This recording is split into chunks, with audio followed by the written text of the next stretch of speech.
What's up, guys? TLO for the Parley alongside Mr. Kendall Gill himself, and we are not in studio. Yeah, we're not. They know why. Right? That's true. I see we wearing hats that really affect our lives and say a lot about ourselves. You know, you have you got supposedly the greatest of all time, he thinks, or something like that. Who is he? Well, no, I didn't say that he was the greatest of all time, but he's one of the greatest of all time. There you go. Okay, well, that'll work. Hey, Ken, I think I lost you. You still on video there? Oh, there you go. Yeah, there we go. You back? Okay. Cool. Yeah, well, he's not the greatest of all. Well, he's one of the greatest of all time. I didn't say that he was the greatest of all time. But if you look at all fighters, put them all side by side, you can't argue that Floyd is right there with everybody, man. I mean, on the offensive end, on the defensive end, boxing IQ, just got it all, man. He's a perfect fighter. I wish I could say you know nothing about boxing, but you do, so I'm not gonna say it. yeah, because you know you cannot refute what I just said. Okay, G, you know this is quarantine season, man, and I expected you to be grizzly bear, man. You looking clean. What happened? What? Yeah, man. Actually, I just shaved my beard and my goatee off 2 days ago. You know, so I mean I was like full, man, but you know it's May. You know, I'm looking forward to the weather changing, so that's why I took it off, man. Got you. I see you still got you still rocking yours though. You know, I'm trying. I shaved a little bit here and there. I can't do it. I'm not even gonna say what I got on my head, on my face. it ain't pretty hair. Yeah, I hear you. Well, let's get to it, man. We haven't been in studio for a while. We had to give the fans a little bit of some boxing talk, man. So let's get right to it, man. A couple topics here we wanted to talk about was obviously Triple G and Canelo in their third fight. Also, Anthony Joshua and Tyson Fury are going to be are in talks and negotiations to have their fight going on in 2020 if this all clears up. And then we're going to talk about what boxer was most affected, is going to be most affected by this COVID-19, the pandemic and everything that's going on. Who's going to be most affected when they come back into the ring? Well, I think that all of them are going to be affected because, you know, you cannot spar. You cannot I know that some of them have private gyms that they can work out in, but it's still not the same. Yeah. I think that the one in particular, though, that will be affected most out of all of them, even though I just said that all of them will be affected to some degree, will be Errol Spence. Because Errol has been inactive now for quite some while. Last time he fought was Sean Porter, which was almost in September would be a year. Yeah. That he hasn't fought, and you know he was supposed to fight Danny Garcia this spring. Of course, we all know about the accident and how lucky he was to come out of that, which is the reason why he has been so inactive. You know, he has not sparred in a long time. So, you know, but I've seen videos of him, and it seems like he's coming back down in weight. But I didn't know, T-Lo, that he had his accident knocked his teeth out. He needed like extensive dental surgery. So he had these posts in his mouth where he could not spar. So that's the reason why, you know, some people saw on camera why they said, well, Errol is talking funny and this and that. It's because he couldn't really speak correctly because of the surgeries that he'd had on his mouth. Yeah. Yeah, we saw that too when he did the interviews and some of the fights afterwards. He looked okay, but something still seemed off. Something seemed off. Well, now we know, and I'm glad that's what it was because I thought it was something, you know, neurologically that was wrong. Yeah, most definitely Errol Spence is going to be affected. I think obviously time off is helping him, but hopefully the rust isn't there. I'm honestly going to go with, I hate to be so mainstream, but Tyson Fury, man. I feel like Tyson is going to be a guy who maybe took a little layoff because he was training hard, gained a lot of weight for that second fight versus Wilder. He's going to be a fighter that's going to come back into the ring. And, man, you know, these big guys, they gain weight when they're not training, man. So will that weight affect them in the third fight? That's going to be interesting to see. I think Tyson's going to be the one who's going to be affected the most by this quarantine. Okay. Yeah, possibly, you know, because who knows when this quarantine is going to be over. It's hard for a fighter or an athlete that's used to competition and used to competitions coming to stay motivated if they don't have an opponent to train for, and his will to be the best is going to be tested. Everybody's will to be the best is going to be tested because, right now nobody's like, why should I train? I don't have an opponent. I don't know when this thing is going to be over. So, Yep. It's going to be tough. And for a guy like Tyson Fury, you're absolutely right. That gains weight in between fights and has that blow-up potential. You're right, man. I mean, it could hurt him the most. Yeah, absolutely. We'll see what happens, man. This whole pandemic is affecting the sports world like no tomorrow, and who knows when things go back to normal. But these boxers are going to be heavily affected because of just the way their body changes left and right. So we shall see. Other topic on the discussion here is obviously Canelo and Triple G. This was discussed before this whole COVID thing happened, that they had a third fight already planned out, that they had agreed to terms and so forth, but the fight still hasn't been officially set. Man, KG, do you really think this fight's going to happen? And is Triple G done? Is he too old to fight Canelo already? Well, it's a money fight. Everybody wants to see it because of the two controversial fights that they've had previous to this one. You can nickname it once and for all. I mean, that's what the headline can be. But I think that Canelo has gained valuable experience knocking out Kovalev, fighting other guys, and I think he may even stop Triple G this time. Because if you can go up to 175 and stop a guy like Kovalev, even though Kovalev was still not the crusher and he was on a decline, that's still Kovalev, still a guy that packs a lot of punch. And you go back and you look at that fight, Canelo walked him down, 175 pounder. And I just think he actually walked to Triple G in the second fight. He really gonna walk to him in the third fight if it should happen. Yeah, that's gonna be interesting. I think honestly, because we know that Triple G was sick and that his last fight, I forget the guy's name, it's so long, but he was sick and he didn't look himself. He did fight valiantly and was a warrior. He did. Yeah. Ended up winning. But you can't do that with Canelo. Canelo in his tip top, he's at his peak. Like Max Kellerman says on ESPN for a second, he's at his peak right now. And he has to be 100%. I don't know if Triple G can do that. I don't think he can match that. Like I don't think he could be who he was 2-3 years ago. I don't think so either. He does not have the skill set of a Floyd Mayweather who can do that at 38 years old, 37, 38 years old. Right. If he did, then maybe okay, I'll give him a shot. But now, I mean, he's still that guy that's a come forward guy that finishes you with an accumulation of power shots. And we all saw in the second fight that really his power shots were not affecting Canelo at all. I think Canelo figured out in the first fight, man, he don't hit that hard. He hits hard, but I can take it. Right. Right. And now next fight, I'm gonna go straight to his power. Now this time, Canelo having gone up to 175 and knocking out Kovalev, so be like, I'm walking right through his power. Right. I don't care what he's doing. So when I saw Canelo hitting the heavy bag the other day, he looks like he's grown into a full-fledged. I mean, he looks bigger than a middleweight to me. Yeah. He looks like a straight-up 168-pounder. So I don't know how Triple G deals with that. Yeah, it'll be interesting. A testament to Floyd, by the way, who you mentioned, who just toyed with Canelo at age 36, 37 and that fight. And it's like ridiculous to even think about. But Triple G, has got a lot to work on. It'll still be a good fight to watch because, like you said, Triple G's coming forward. Canelo doesn't back down. Like they always say in boxing, or like Triple G always says, it'll be Mexican style. And it'll be an amazing fight. So. And it is Cinco de Mayo, too. So, So we'll see what happens. Hopefully it does happen, and they'll be able to negotiate both sides because, they have a bad history with that. Yeah, they do.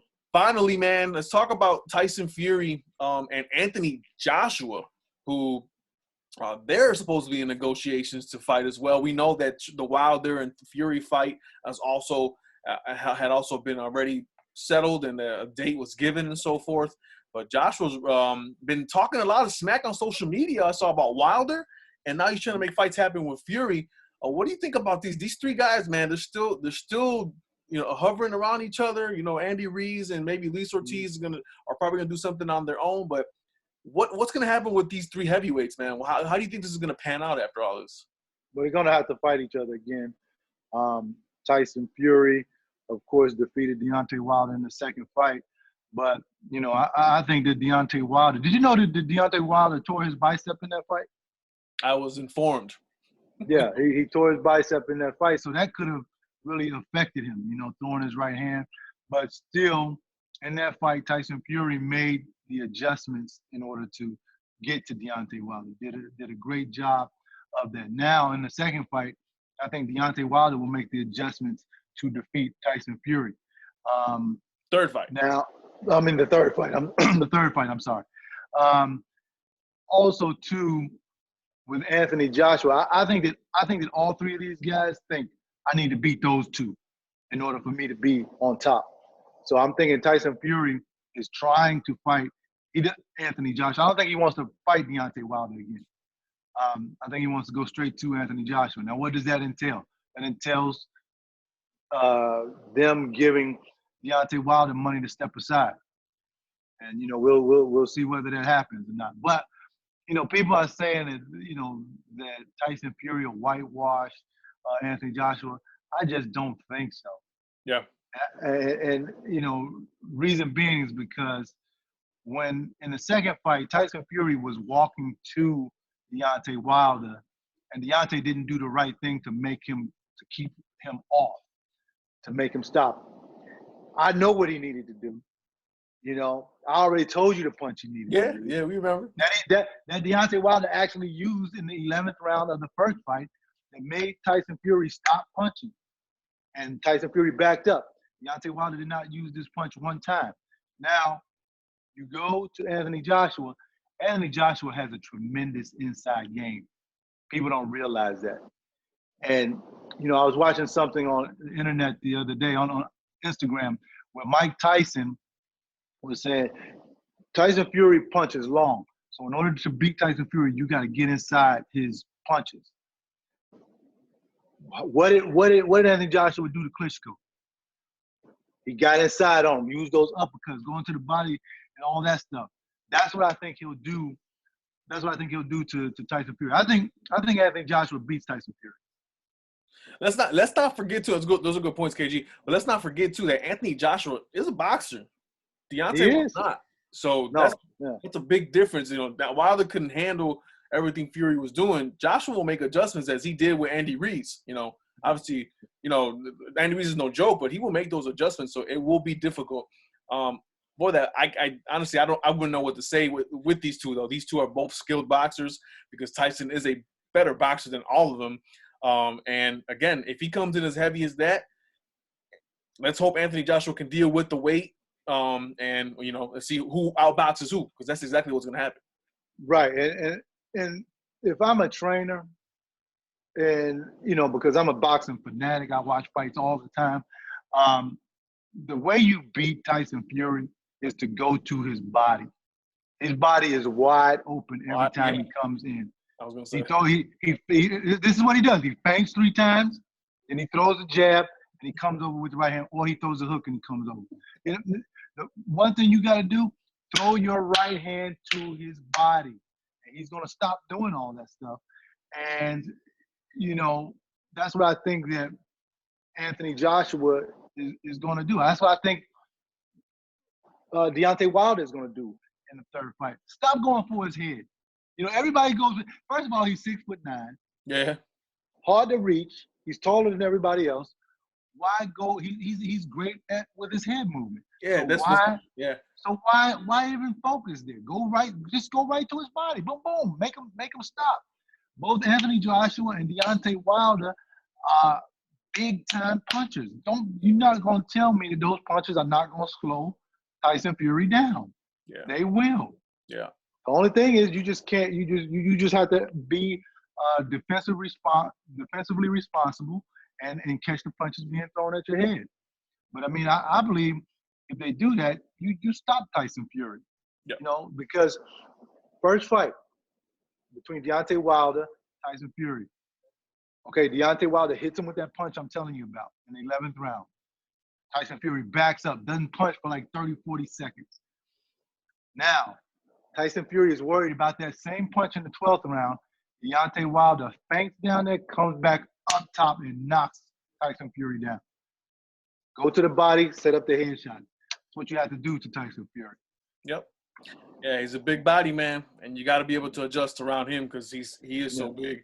But on top of his size, he has the boxing skill, which makes him, again, potentially the most dangerous man in the heavyweight division. So yeah, you got to take his legs from him, man. Go to the body. Yep. We will see, man. Well, yeah, man, KG, we just had to get together, do some things. Before we do go, though, KG, I got to ask you because I have to. The Last Dance is still going on ESPN. Yeah, everybody wants to know when you're going to make your appearance, man. You know it's coming this Sunday, dude. Hey, listen, I knew you were going to say that, too. Come on, let us know. What should we expect? You know what's going to come. Look, Tony, the dude had 3 or 4 steps on me, man. I ran him down, okay? And if we had been even, I guarantee you, he would never got there. Because I wasn't going to let him dunk on me. I would have fouled him or something, okay? But history accepts no excuses. He dunked the basketball, and they called a foul on me. So. And I know my DM is going to be full with people saying, you got dunked on by Jordan. I'm already prepared for it, man. Hey, as a matter of fact, I'm going to go on Instagram Sunday morning and say, look, I'm telling you guys what's about to happen tonight. Yeah. This is what's going to happen. And I know all y'all going to DM me. So I just want to let y'all know. You should just keep repost the clip of you just taking them to the hole. You remember the clip you put, I think, a couple of weeks ago. You just did a little move on. Right. Yeah. Just show them that, and you're going to be all right, man. For those of you that don't know what we're talking about, Kendall Gill is going to make his appearance. Michael ended up, you'll see. We're not going to explain it. I did have to ask you before we did go. So, Michael showboated a little bit after the dunk, man. What were you thinking? Well, he clapped his hands. He was fired up and everything, but it was in the playoffs. It was one of the last plays of the game. And unfortunately, I didn't get the block shot. But if I had to do it all over again, I would go after it again. I'll only run a little bit faster, So the thing is, I didn't get dunked on like Patrick Ewing and all those guys did. Yeah, those were disrespectful dunks. Right. Nobody turn baseline before you make another move. Right, yeah, we understand. It's okay. Yeah.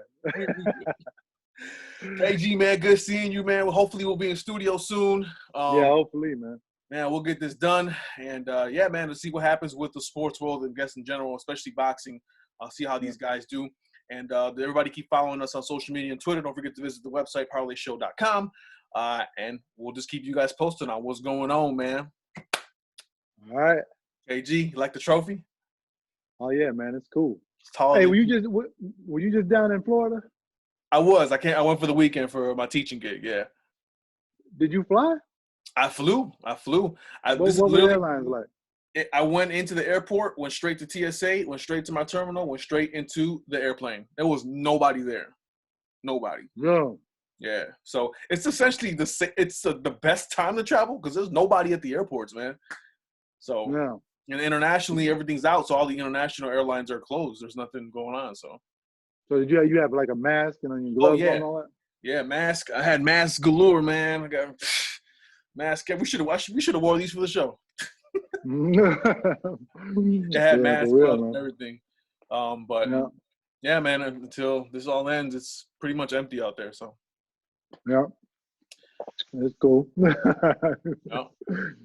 Cool, man. Cool. I'm gonna try to stay. All right, dog. I'm gonna go run a couple miles here because, man, staying inside is the boys putting a little pounds on. Yeah, no, I run every day, man. I did it this morning. I see you doing the challenges, man. And Tim Hardaway and you doing your thing. That's cool. That's cool. Yeah, 60-40, man. You need to get out there, man. I think I may join as soon as this weather warms up Saturday. Okay. All right, cool. All right, KG, all right, take it easy, man. Later. All right.